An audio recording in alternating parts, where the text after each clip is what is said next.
তাদের সাথে আমাদের যেটা সমস্যা হচ্ছে যে বহুদিন ধরে এটা মাস্টার প্ল্যান করা হচ্ছে বিদেশি কনসালটেন্ট এনে, এবং ওই মাস্টার প্ল্যান যদি হয় এটা আন্তর্জাতিকভাবে দেখার মতো একটা হবে। এর সাথে রংপুর চিড়িয়াখানাও জড়িত, কিন্তু সেটা এতদিনও এটা মানে অনুমোদন পায়নি। এখন ওইটা 1227 কোটি টাকা আছে, আমরা 40 কোটি টাকা পাবো খুব শীঘ্রই। বাকি অংশগুলো আমরা পেতে একটু সময় লাগবে। সেটা না পাওয়া পর্যন্ত আমাদের কাজের অগ্রগতি একটু ধীর গতিতে হবে। তবে আমরা যেগুলো প্রথম করা দরকার সে কাজগুলো, যারা কর্মকর্তারা আছেন, পরিচালক আছেন, আমাদের মহাপরিচালক সাহেবরা আছেন, আমি কিন্তু নিজে না আসলেও প্রায় খবর নেই।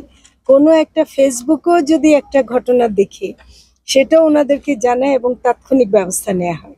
তো কাজে আমার সার্বক্ষণিক মানে অনুসন্ধান বলেন, মনিটরিং বলেন, এটা চলছে। এটা আমি নাই এই কারণে যে তাদেরকে যে বরাদ্দ দেওয়ার কথা বা তাদের যে প্রয়োজনগুলো মেটাবার কথা, এটা আসলে নানা রকম আমলাতান্ত্রিক প্রক্রিয়ার কারণে আমরা এখনো মেটাতে পারিনি। অনেকগুলো খাঁচা ঠিক করার ব্যাপার ছিল, অনেক মানে জনবলের বিষয় ছিল, সেগুলো এতদিন পারিনি, কিন্তু এখন একটু হচ্ছে, কাজটা এগোচ্ছে।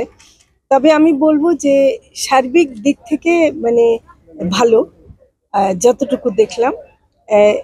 আমি একটু উৎকণ্ঠিত এই জন্যে যে মানুষ কিন্তু চিড়িয়াখানাকে যেভাবে ব্যবহার করছে, পিকনিক স্পট হিসেবে ব্যবহার করছে কিংবা টুরিস্ট স্পট হিসেবে ব্যবহার করছে, অথচ চিড়িয়াখানা হওয়া উচিত প্রাণী সম্পর্কে জানার একটা জায়গা এবং প্রাণীর প্রতি আমাদের নিজস্ব মায়া মমতা প্রকাশের জায়গা। হ্যাঁ, সে কোনো কারণে নতুন প্রাণী আসছে না আমাদের আসবে, আসবে, নতুন প্রাণী আসবে, সেটা আমাদের পরিচালক মহোদয় আমাকে একটু তথ্য দেবেন।